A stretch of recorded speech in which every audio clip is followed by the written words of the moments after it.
Olá, queridos irmãos e amigos, pastores, coordenadores de escola bíblica, alunos, expositores da palavra de Deus, a paz do Senhor.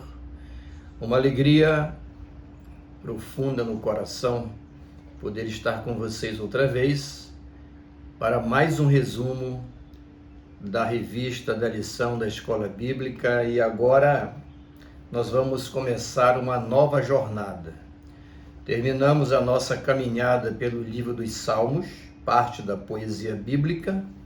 Estudamos aí o saltério em vários aspectos, não é? E muita coisa ainda para se aprender sobre ele. Mas agora estamos dando início a mais uma jornada, agora pela segunda carta do apóstolo Paulo à igreja de Corinto, tá? E é um novo trimestre, esta é a primeira lição e será realmente uma grande jornada.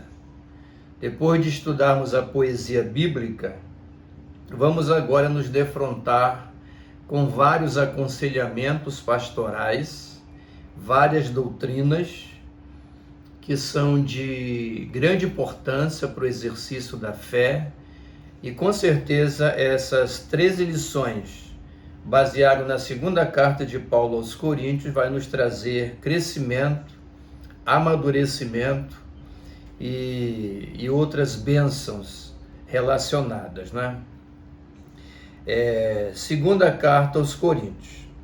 2 Coríntios capítulo 1, consolo na tribulação. Esse é o assunto da lição e os objetivos estão aqui, né? Praticar a paciência e temperança, aprender a consolar os que sofrem e priorizar as necessidades dos que sofrem. Esses são os aspectos que vão ser debatidos durante as exposições que aqui serão feitas. O textual está na segunda carta aos Coríntios, no capítulo 1, versículo 7, diz o seguinte: a nossa esperança a respeito de vós está firme, sabendo que, como sois participantes dos sofrimentos, assim o sereis da consolação. Provação, dor e sofrimento são palavras que prevalecem aqui.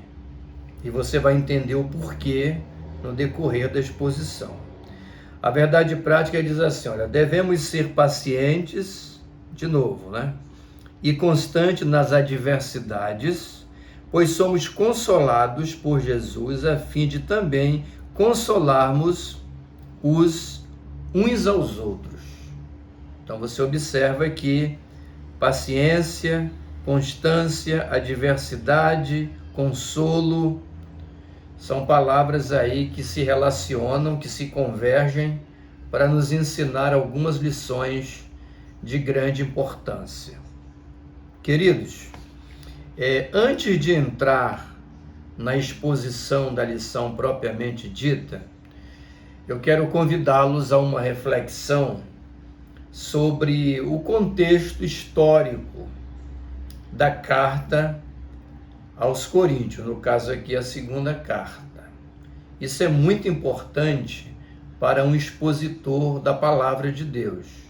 Se você quer se tornar um bom expositor da palavra diante da sua classe, da sua igreja, em qualquer lugar, esse desejo, o alcance desse objetivo passa por esse caminho aqui.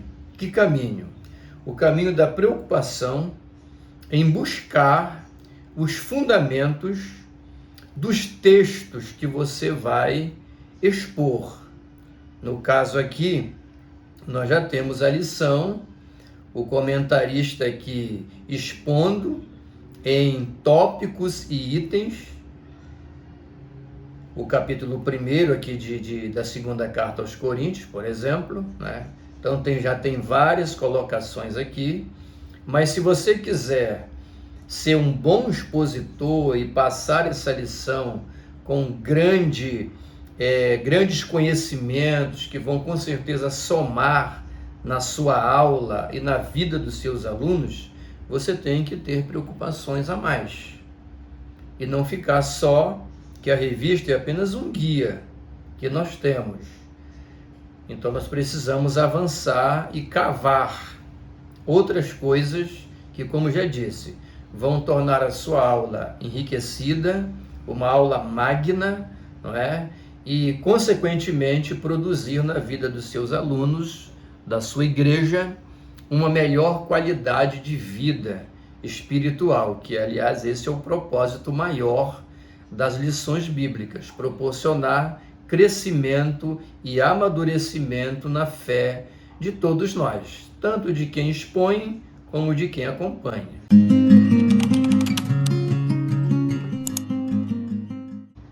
Então vamos aqui, para você entender bem as colocações que o apóstolo Paulo vai fazer durante essa exposição aqui, vamos dar uma voltinha lá atrás e ver algumas coisas interessantes sobre a cidade de Corinto, não é? O local onde estava a igreja que recebe a carta de Paulo, e depois também uma pequena reflexão sobre essa igreja, ok? Isso é muito importante. Então, olha só, panorama histórico da cidade de Corinto. Corinto era uma cidade grega, uma polis grega, uma cidade-estado muito importante na geografia da época, tá? Quando você estuda a cultura ocidental, e é impossível você estudar a cultura ocidental e não passar pelo mundo grego, que teve grande influência na cultura ocidental. Só que quando você olha para a cultura grega, principalmente nos círculos acadêmicos, né, você percebe que se dá um destaque muito grande à cidade de Atenas e Esparta, que com certeza eram grandes centros, né, filosóficos, de comércio e tudo mais. Atenas, que era a capital da Grécia, e a cidade de Esparta.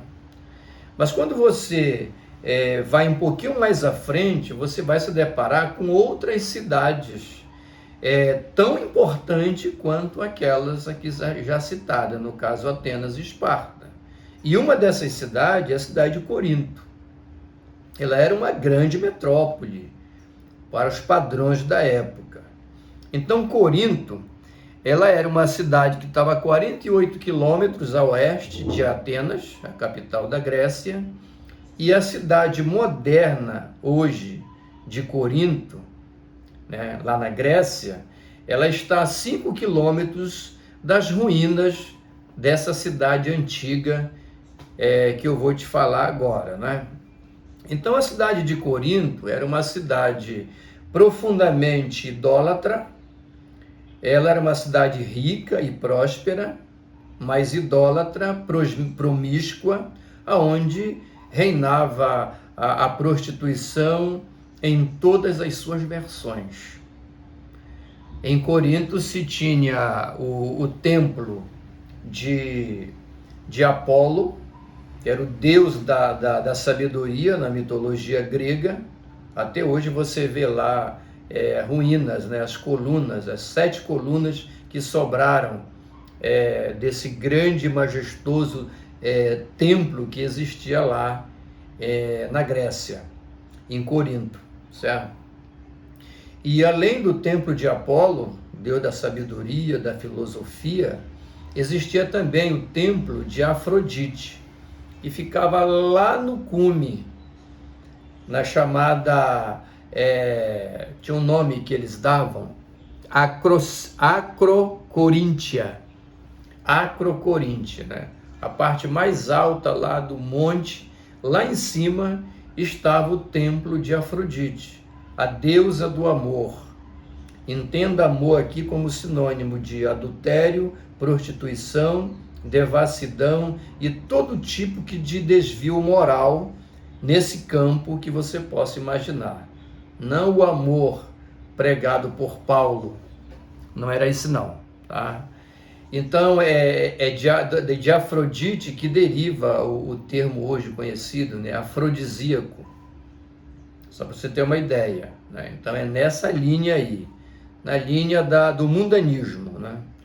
Além do templo de Apolo e de Afrodite, lá também se cultuava Vênus, que era a deusa do amor na ótica dos romanos. É de Vênus que deriva a palavra doenças venéreas, que nós conhecemos, doenças sexualmente transmissíveis. Então, por esses dados, você já tem uma noção do grau de moralidade que ocorria, que existia na cidade de Corinto, essa cidade aí que vai receber a visita do apóstolo Paulo. Tá? Então vamos um pouquinho mais à frente. Essa cidade de Corinto, que era uma cidade grega, como já dito, ela foi destruída pelos romanos no ano 146 a.C. Mas no ano 44 a.C., ela é reconstruída novamente, agora como uma cidade romana. Ela deixa de ser uma cidade grega, passa a ser uma cidade dominada pelo Império Romano. E ela cresce, se desenvolve e passa a alcançar patamares muito mais elevados do que ela tinha na condição de uma polis grega. Os estudiosos dizem que ela tinha 300 mil, 400 mil habitantes. Tem estudiosos que chegam a afirmar que ela chegou a ter 800 mil habitantes, quase 1 milhão. Ou seja, uma grande metrópole para aquela época. Ela se tornou capital da Grécia Romana, capital da Acaia. Então, por aí você nota a importância, né, a pujança dessa grande cidade, que é a cidade de Corinto. Quando Paulo chegou em Corinto, ele passou lá 1 ano e meio, e ele foi o fundador da igreja que lá se estabeleceu. Ele chegou lá e encontrou Áquila e Priscila, dois nomes bastante conhecidos aí de todos nós.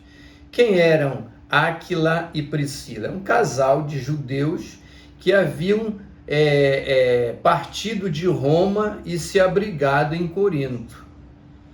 O imperador Cláudio, ele baixou um decreto expulsando todos os judeus de Roma, por causa de tumultos que eles criavam lá.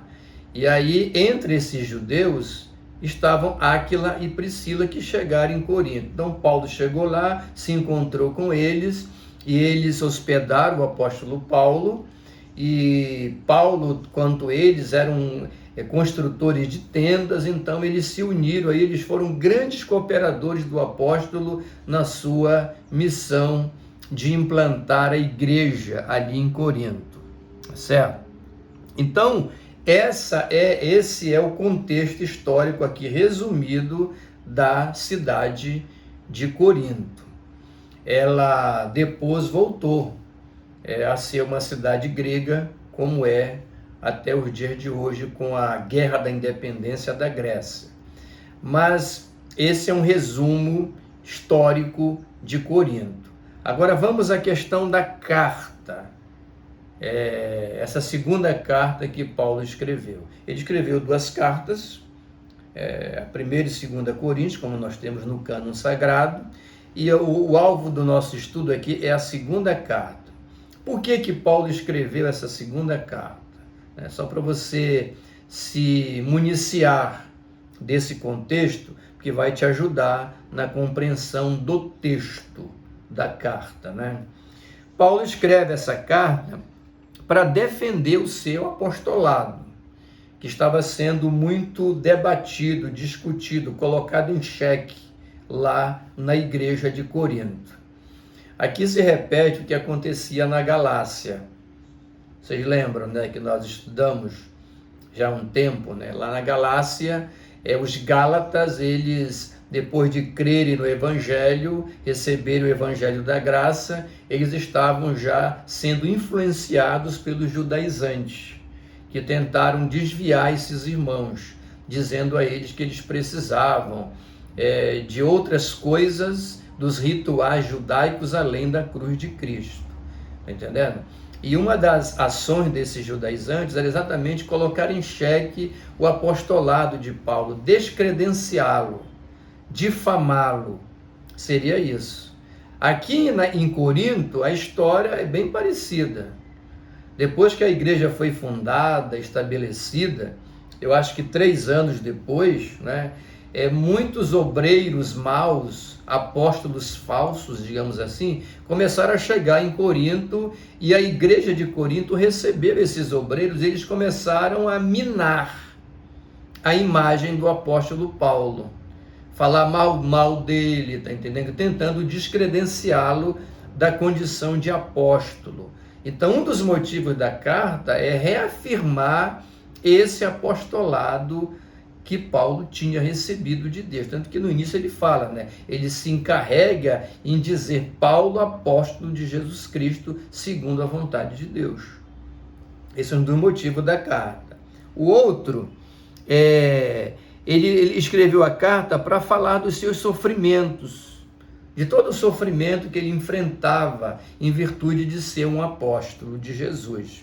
Também escreveu a carta para defender algumas doutrinas que ele não defendeu em outras. Foi o caso da doutrina da nova aliança, a doutrina da reconciliação, falar sobre o seu arrebatamento até o terceiro céu e do espinho na carne.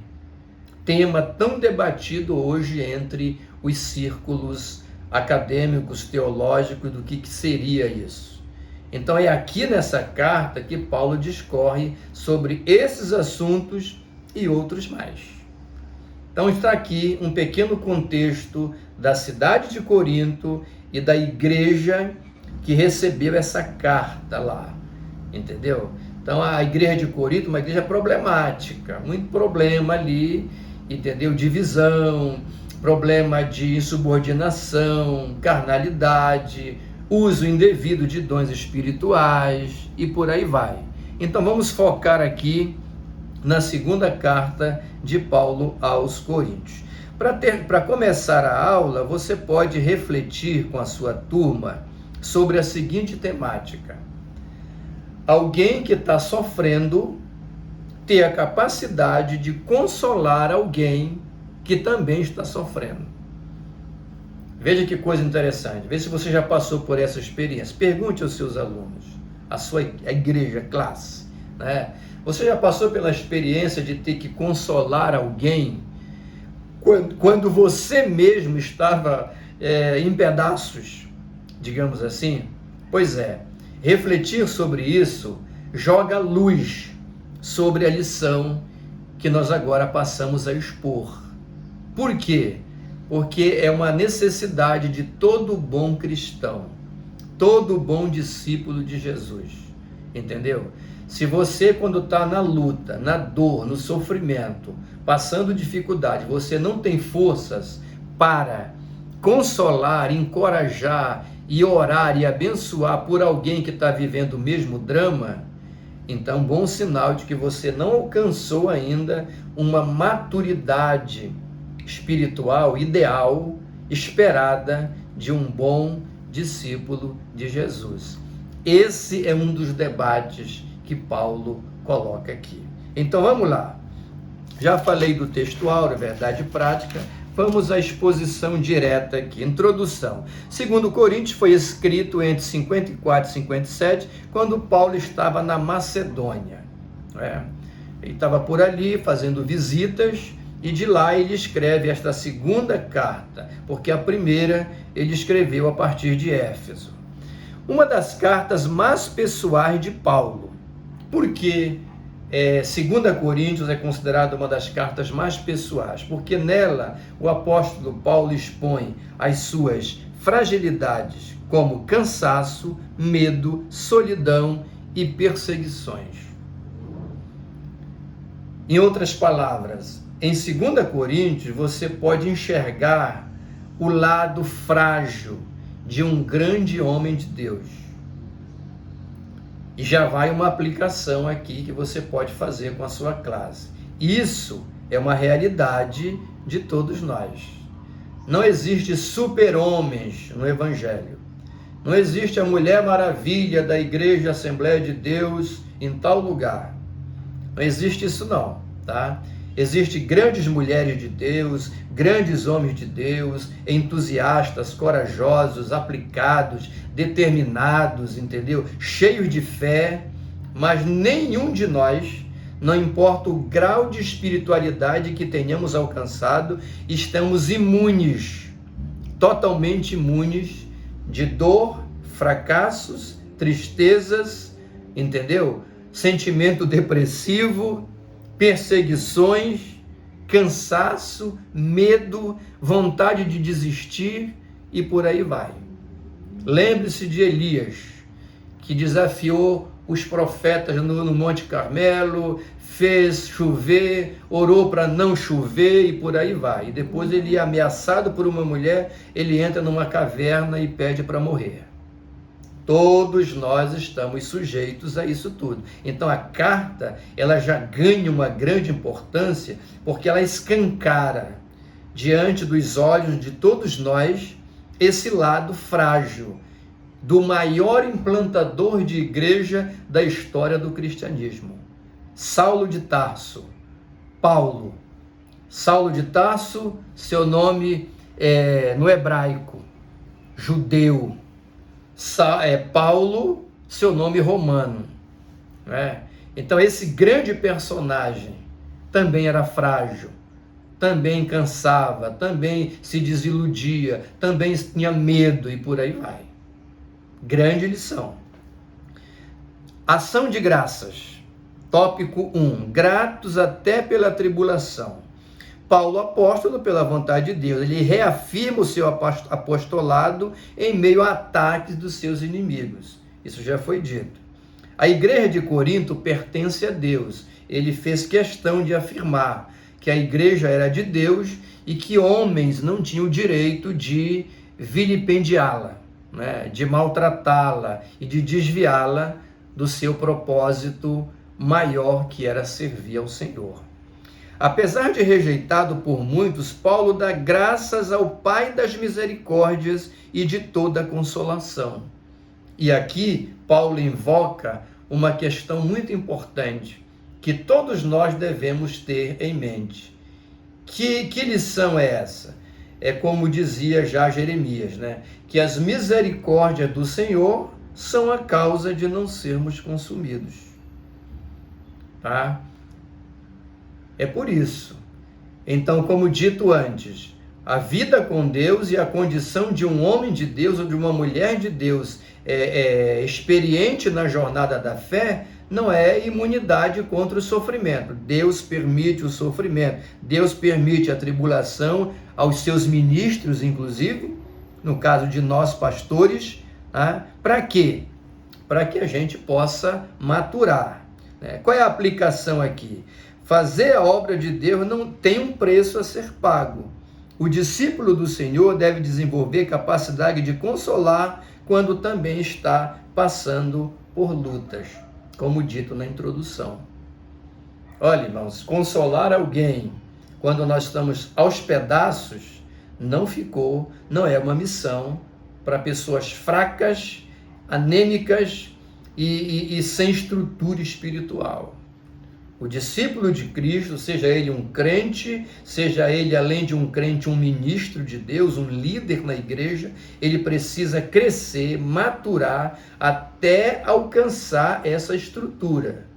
Que estrutura? A estrutura de entender que qualquer hora o sofrimento, a dor, a luta, a tribulação vai chegar de todos os lados e que ele e ela precisam estar firme, não desistir, a ponto de ter condições de enfrentar essas lutas e ainda ajudar outros que talvez estejam passando por situações semelhantes. Grande lição, grande aplicação. Vamos em frente. O item 2 diz assim: amparados na tribulação. né? Porque como as aflições de Cristo transbordam para conosco, assim também por meio de Cristo transborda a nossa consolação. O que é que está dizendo aqui? Paulo demonstra firmeza diante das tribulações. Ele demonstra ter maturidade para enfrentar tribulações. Ele suporta tudo porque acredita que sua consolação vem de Deus. Essa é uma outra lição. Porque se nós, irmãos, temos a tendência de... Nós temos amigos? Temos cooperadores? Temos pessoas que nos ajudam? Temos. A Bíblia diz que tem amigo que é até maior ou melhor do que um irmão. Tudo isso é verdade. Mas as decepções na nossa vida cristã também pode partir de pessoas próximas a nós e que nos admiram de alguma forma. Tá? É o que acontece aqui com o apóstolo Paulo. Então, nós não podemos descansar na ideia de que homens e mulheres, por mais santos que eles sejam e por mais espirituais que sejam, entendeu? Eles sempre, incessantemente, de maneira ininterrupta, vão estar nos agradando e nos ajudando e honrando a nós. Não caia nessa armadilha. Ame as pessoas, espere o melhor delas, mas sempre entendendo que a dor pode chegar, que elas podem te decepcionar. E que a sua consolação, que a sua bênção, de fato, ela não depende de homens e mulheres, sejam quem forem, não é? Você depende de Deus. O Senhor é o Senhor poderoso, supremo, que nunca vai te decepcionar. E essa lição você tem que ter como um crente comum e como um líder, um ministro da palavra de Deus. Isso é muito importante. Aplicação. O discípulo de Cristo deve ter estrutura para suportar o sofrimento e entender que nem sempre Deus nos livra do sofrimento, mas o permite. E permite para quê? Para propósitos. Alguns já ditos, né? Consolar os outros. Tem que crescer, né? Maturar. O item 3, consolados na tribulação. Mas se somos atribulados, é para o vosso conforto e salvação. Aí se referia aos irmãos de Corinto. Se somos confortados, é também para o vosso conforto, o qual se torna eficaz, suportando vós com paciência os mesmos sofrimentos que nós também padecemos. O que é que Paulo está dizendo aqui? Olha, apesar de rejeitado e perseguido por alguns, Paulo continua em seu ministério, porque sabia que muitos outros crentes precisavam de ensino na fé. Paulo ele nos passa uma grande lição aqui. Qual é a lição, irmãos? Aplique isso, né? É que ele olhava a igreja de Corinto e percebia que, em virtude das interferências dos seus inimigos, dos seus críticos, muitos desses crentes dessa igreja que ele tinha implantado estavam contra ele, o criticando e achando que ele era um impostor, não é? Esses inimigos de Paulo conseguiram virar a cabeça, vamos dizer assim, de muitos crentes, que também passaram a criticá-lo e a se opor ao seu apostolado, à sua liderança apostólica sobre a igreja. Mas no meio desse povo existiam outros que não entraram nesse jogo, que continuavam vendo o apóstolo como um homem de Deus e seguindo os seus ensinamentos apostólicos. Era por esses que Paulo suportava o sofrimento, entendeu? Ele opinou em suportar aquilo tudo porque ele sabia que ele precisava influenciar na vida daqueles que ainda não tinham sido envenenados. E quem sabe na frente reverter a visão daqueles que tinham sido envenenados.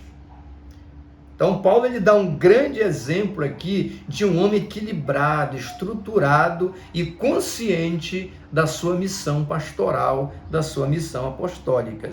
Muitos que seguiam os ensinamentos de Paulo também eram perseguidos como ele. E é por esses crentes que ele mantém a postura. tentando reverter aquela situação. Aplicação aqui importante. Ninguém é unanimidade em lugar nenhum, nem na igreja, tá? Mas as oposições não podem nos parar, porque há muitos que precisam de nós. É uma lição importante. Se tem gente que pensa que é unanimidade, não existe isso. Jesus nomeou 12 apóstolos e teve um que o traiu. E olha que foi ele que escolheu, não foi eu nem você, tá? Nós não temos unanimidade absoluta em lugar nenhum. Você não tem, eu também não tenho, nem lá dentro da sua casa, nem no seu trabalho, entendeu? Na faculdade, na classe, na igreja não é diferente. Se você lidera uma classe de 20 pessoas, se pesquisar, vai ter alguém ali que te ouve, que te suporta, mas que não acha que você é uma pessoa maravilhosa. Então não existe unanimidade. Em comunidades cristãs, sempre tem um grupo que não se simpatiza com o pastor, com o líder, com o professor. Você tem que conviver com isso, porque isso é decorrente da velha natureza dos seres humanos, isso é decorrente da natureza humana. O homem é assim mesmo. Onde tem gente, tem esses problemas, porque alguém já disse por aí, cada cabeça uma sentença. Mas a liderança aprovada por Deus e pela igreja, tem o papel de conciliar, de procurar unir as pessoas para fazer inclusive a obra de Deus. Esse é o propósito do apóstolo Paulo. Tá? Vamos para o tópico de número 2, sempre constantes. Tá? Paulo mostra o poder da graça de Deus sobre os que suportam lutas em obediência. Olha só, você está passando lutas, mas você mantém a sua obediência ao Senhor. Porque você sabe que, apesar das lutas que te pressionam, que te oprimem, que te faz chorar, existem outros valores espirituais que vão ser alcançados através dessa luta. Que valores são esses? Diversos. Pode ser valores que vão ser de caráter pessoal, como o seu amadurecimento e a tua oportunidade para outras bênçãos, ou a repercussão na vida de outras pessoas que você vai alcançar se você suportar em obediência, se você não debandar, não desistir, não é? Não desistir. Um dia um professor chegou comigo e falou que estava desistindo da sua classe porque não concordava com isso, com aquilo outro. Eu falei, meu irmão, não desista. Não desiste, sabe por quê? Porque quando você desiste é um direito que você tem. Mas quando você desiste, você acha que algo não está bom? É um direito seu, é um juízo seu. De repente não está bom mesmo. Mas quando você desiste da missão, você abre mão da possibilidade de Deus vir usar você para tornar melhor o que não está bom, para consertar o que está errado. Olha que coisa interessante. Isso é muito importante. Inclusive, existiu um pregador, Myles Munroe, já faleceu, um grande pregador, conferencista americano, esteve no Brasil algumas vezes, e ele tinha uma tese que eu acho super interessante. Qual era a tese de Myles Munroe? Ele dizia o seguinte, olha, na área onde na área onde mais te incomoda, na área onde as coisas mais te incomodam, é nessa área que Deus quer te usar. Entendeu? Então, se há algo que te incomoda, que não está bom, você tem que se colocar como uma possibilidade. Quando você desiste, você abre mão de Deus vir usar você para consertar o que não está bem. Então, suportar é muito importante. Glória a Deus. O item 1. Apesar das aflições, contudo, já que nós mesmos tivemos a sentença de morte, para que não confiemos em nós, e sim no Deus que ressuscita os mortos. O que Paulo está dizendo aqui? Mediante as provações, Deus nos ensina a não dependermos de nós mesmos. Isso é uma lição espiritual. Por quê? Porque às vezes nossas forças não são suficientes. Às vezes nós oramos bem, pregamos bem, conhecemos muito a palavra, e essa estrutura espiritual que nós temos, a gente vai avançando como um peregrino, vencendo. Não é qualquer coisa que nos intimida. Mas pode acontecer de surgir no caminho uma surpresa que vai nos abater. E é nesse momento que nós precisamos das forças de Deus. Elas serão suficientes. É nesse sentido que Paulo está falando. Item 2. Dependentes de Deus. Olha o texto. O qual nos livrou e livrará de tão grande morte, em quem temos esperado e que ainda continuará a livrar-nos. O que é isso aqui? Quando todos os recursos humanos se esgotam, só nos resta a providência divina. Por que Deus prova em níveis tão extremos? O comentarista pergunta, né? E ele responde, né? Para que pelo nosso testemunho muitos sejam fortalecidos. Deus nos prova, nos coloca em situações difíceis, permite situações difíceis que vão nos criar músculos espirituais, estrutura para enfrentar desafios, e isso vai nos proporcionar a vitória sobre aquela luta e também a força para aconselhar a outros e servir de exemplo para outros, exemplo de coragem, de fé, de determinação, exemplo de não se render. Entendeu? Como disse o grande estadista inglês Churchill. Está entendendo? Ele foi primeiro-ministro do Reino Unido durante 1939 a 45, exatamente no período da Segunda Guerra Mundial, quando os exércitos inimigos estavam devastando a Europa, e Churchill foi nomeado primeiro-ministro, e muitas pessoas com descrença, que ele poderia fazer alguma coisa. A descrença dos britânicos, inclusive, em relação a Churchill, era a mesma que alguns corintos tinham em relação a Paulo, um descrédito total, ou quase absoluto, Mas Churchill enfrentou aquela situação toda, ele foi para a frente do parlamento, ele discursou, e é dele a célebre frase: ceder jamais. E essa é uma grande lição para nós. E Paulo aqui, ele está diante desse quadro, Dependência divina, ceder jamais. Não que sejamos absolutos, fortes e imbatíveis, mas porque além da crença, além da fé, além da maturidade que nós temos alcançados, nós temos a promessa de que o Senhor estará conosco e que a sua graça nos fará mais que vencedores. Glória a Deus. Item 3. Sustentados pela graça. Porque a nossa glória é esta: o testemunho da nossa consciência de que com santidade e sinceridade de Deus, não com sabedoria humana, mas na graça divina, temos vivido no mundo e mais especialmente para convosco. Paulo aqui está querendo dizer que os coríntios deviam entender e reconhecer o esforço dele em viver a fé como um exemplo apostólico para eles. Havia um grupo de cristãos em Corinto que estava resistindo ao apóstolo Paulo, isso já foi dito. Acusavam o apóstolo de ser inconstante, imprevisível. E qual era o motivo deles? Eles estavam tristes porque Paulo havia prometido de fazer uma visita à igreja e essa visita não se concretizou. Olha que bobagem, Bobagem, ao meu ver, O apóstolo falou que ia visitá-lo, mas como ele não foi, eles ficaram revoltados, tristes, tá entendendo?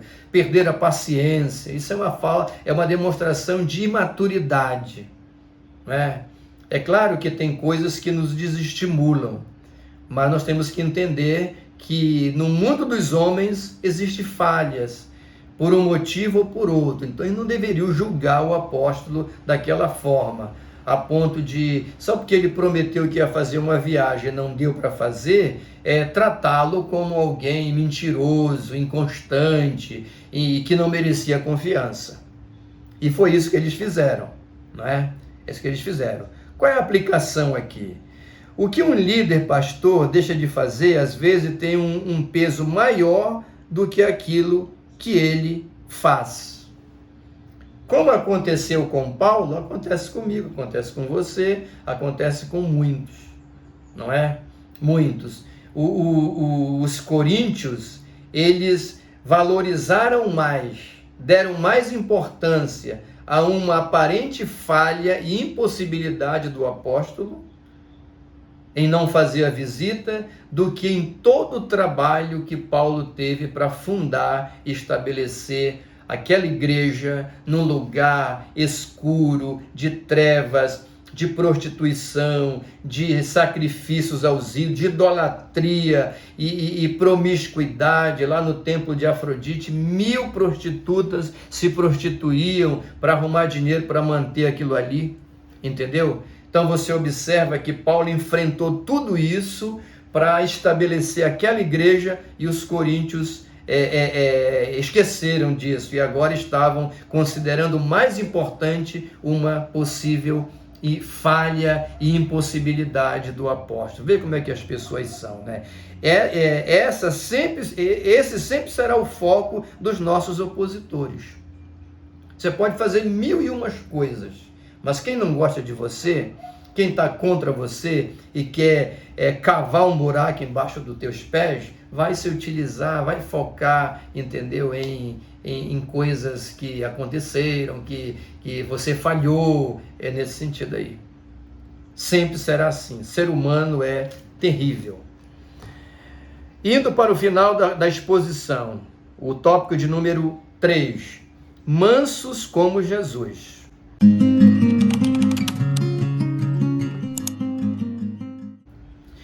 Conciliador. Paulo aqui, nessa parte, ele nos dá várias lições. A primeira, ele demonstra ser um conciliador. E nesta confiança quis primeiro ir ter convosco, para que recebesses um segundo benefício. Então, o que nós temos aqui? Nesta parte, Paulo demonstra que não tem interesse em conflitos, mas quer investir para assegurar a perseverança dos que creem.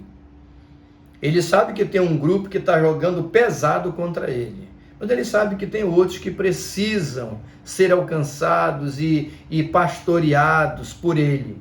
Então é por isso que ele resolve não entrar em conflito direto com os seus opositores para proteger os demais. É nesse sentido que ele é um conciliador. Olha a aplicação aqui. Paulo, ele emprega esforços para convencer os coríntios de sua sinceridade. E a aplicação é a seguinte, olha: a postura de quem tem maturidade espiritual diante de cristãos ainda meninos na fé, conciliador, não contencioso. Aliás, esse é um dos requisitos para aqueles que desejam a liderança pastoral: não ser contencioso. O ministro de Deus, ele foge do contencioso, ele prima pelo ministério da reconciliação, de ganhar, de conquistar, de reverter, de entender posturas dessa natureza como carnalidade, falta de estrutura, imaturidade espiritual. Pastor não discute com ovelha, com membro de igreja, pau a pau, como dizem por aí. Ele ouve e, se está sendo agredido, ele vai buscar caminhos para conciliar, porque ele está diante de uma ovelha, e ovelha tem de todo tipo: doente, gorda, magra, entendeu? Cambaleando, que está só os pedaços, mas é ovelha. Jesus foi quem disse que é ovelha. Então nós não vamos entender que não sejam. Não podemos entender que não sejam ovelhas. Jesus falou que são, então elas são. Ovelha doente, não é? E a nós cabe o trabalho de cuidar dessas pessoas. E essa era a visão do apóstolo Paulo, mesmo que para isso ele tivesse que enfrentar tudo o que estava enfrentando. Espírito conciliador. Essa é a aplicação. O item 2, o sim e o amém. Aqui tem uma coisa interessante. Antes, como Deus é fiel, a nossa palavra, a voz, é sim e não. O que nós temos aqui, irmão? Esse texto revela uma fragilidade do apóstolo Paulo. Preste bem atenção nisso. E a Bíblia, ela é espetacular. Porque se você lê a biografia de uma pessoa qualquer, dificilmente você vai ver ali os momentos frágeis, as fraquezas. Geralmente a biografia tenta enaltecer a pessoa. Só fala naquilo que é, entendeu? é positivo para a imagem da pessoa. Você pode ter alguém que tenha apresentado várias mazelas, né, desonestidade e de toda a natureza, mas alguém chega e escreve um livro, olha, fulano, um grande brasileiro, fulano, um grande estadista, e por aí vai. Né? Se a biografia dos homens, de homens, a gente não espera muita coisa. Tem coisas boas, mas geralmente vem bomba também pelo meio. A Bíblia, ela é um livro fantástico. Por quê? Porque ela é inspirada, e a inspiração aqui não anula o papel das Escrituras e do Espírito Santo de mostrar como somos. Homens santos, abençoados, dedicados, verdadeiros discípulos de Cristo, apóstolos, seguidores de Jesus, mas homens de carne e osso, que aqui e ali fracassa e apresenta debilidades, entendeu? Que são típicos da natureza humana. Não existe superdeuses, como já foi colocado, super-homens e Mulher Maravilha, não tem esse negócio. A Bíblia ela é implacável, ela é fantástica, ela é incisiva em mostrar o bom e o ruim para a nossa lição. E aqui é o que acontece. Aqui Paulo ele tem assim uma fragilidade. Por que uma fragilidade? Sua tristeza pela acusação por parte da igreja de Corinto foi tão profunda que aqui ele quebra um princípio bíblico estabelecido pelo próprio Cristo. Preste bem atenção nisso. Isso aqui é um adendo que eu estou fazendo à exposição da lição. Por quê? Porque Paulo aqui, ele apresenta uma fragilidade, um vacilo. Em que sentido? Porque a expressão, o sim e o amém, como ele fala aqui nesse versículo, é um juramento. Ele fez um juramento. E juramentos foram proibidos por Jesus. Você pode consultar Mateus 5,34, que vai estar tudo lá. Jesus condenou o juramento por considerar uma arrogância da natureza humana e que agride, certo? E Paulo fez aqui. Por que ele fez? Porque não sabia que Jesus tinha proibido o juramento? Pouco provável. Ele fez por uma infantilidade, por uma fragilidade que era inerente à sua natureza, apesar de um grande homem de Deus. Entendeu? Então isso é um fato para todos nós. Mas sua intenção era reafirmar sua sinceridade e compromisso com o Evangelho de Cristo. Naquela ânsia, pressionado por tanta rejeição semeada contra ele entre os irmãos de Corinto, ele apelou para um juramento, não deveria fazê-lo. É uma falha, mas Paulo era homem e a sua intenção era boa. E acontece conosco também. Na boa intenção a gente termina dizendo a mais do que deveria dizer. Essa é a aplicação. Precisa ter cuidado. 3. Atitude pendente. Atitude prudente. Ora, toma Deus por testemunha sobre a minha alma de que é para vos poupar que não fui mais a Corinto. E aqui volto a dizer, ele volta a quebrar um princípio, ele volta a fazer um juramento que não deveria fazer. Não é?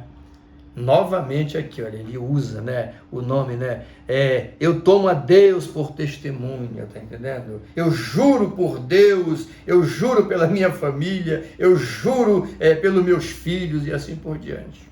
Juramentos. Foi proibido por Jesus, no Evangelho de Mateus 5,34. Isso demais. Mas é uma falha, tá? Mas aqui ele toma uma atitude prudente. Paulo quer explicar aos coríntios que ele preferiu falar algumas coisas por conta, por carta, antes de fazer-lhes uma visita pessoal. Porque ele havia prometido visitá-los, aí ele falhou, aí semeou aquele desânimo no meio das pessoas, de grande parte delas. E aqui ele está dizendo que ele preferiu escrever alguma coisa para tentar atenuar aquele clima de revolta e de rejeição entre parte daquela comunidade cristã, para depois fazer uma visita. É isso que ele quer dizer aqui, entendeu? Então, amigos, finalizando aqui, nós temos essa grande lição. Paulo foi prudente, por quê? Porque ele sabia que estava havendo praticamente uma convulsão na igreja de Corinto. Então ele preferiu escrever para depois visitá-lo, para tentar apaziguar, esclarecer algumas coisas. E olha, nós estamos iniciando uma grande jornada, 2 Coríntios. Eu espero que essas exposições possam ser abençoadoras na sua vida, você como professor, e que no próximo domingo você inicie essa caminhada. Incentive os seus alunos, não falte à escola, traga alguém para perceber esses grandes ensinamentos, e eu tenho certeza que eles vão produzir maturidade espiritual em nós, e nós vamos viajar com Paulo nessa grande jornada de 13 lições. Que Deus te abençoe. Se você ainda não é inscrito no canal, se inscreva, e eu peço a sua ajuda. Não deixe de deixar o like, que é muito importante. Compartilhe esse vídeo com outros grupos de igreja, para que as pessoas possam se inscrever e ajudar o nosso trabalho, o nosso ministério de ensino da palavra de Deus. Oremos ao Senhor. Querido e eterno Deus, em nome do Senhor Jesus, obrigado pelo momento de reflexão e exposição da Tua palavra, nos faz mais que vencedores, e que no próximo domingo nós possamos ministrar essa grande lição e abençoar a vida de outras pessoas. Que isso seja em nome de Jesus, agora e para sempre. Amém.